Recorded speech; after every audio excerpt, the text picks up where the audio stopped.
კახეთის სასტუმროში მომხდარ ინციდენტზე დაკავებულ გიორგი ჭიღლაძეს ყელის არეში დაზიანება აქვს. როგორც მისი ახლობლები ამბობენ, ჭიღლაძეს თავს ჯერ რუსულენოვანი ტურისტი დაესხა, რასაც კაცის მხრიდან საპასუხო ქმედება მოყვა.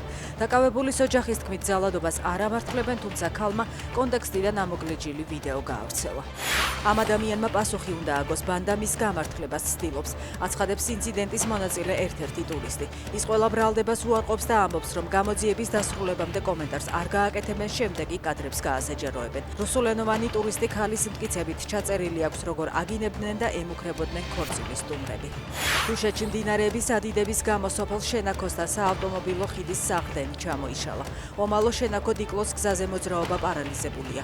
უსაფრთხოების მიზნით იკრძალება დაზიანებულ მონაკვეთებთან მიახლოება, რადგან გრუნტის ჩამოშლის პროცესი გრძელდება. მოსახლეობასა და ტურისტებს მოუწოდებენ თავი შეიკავონ გადაადგილებისგან.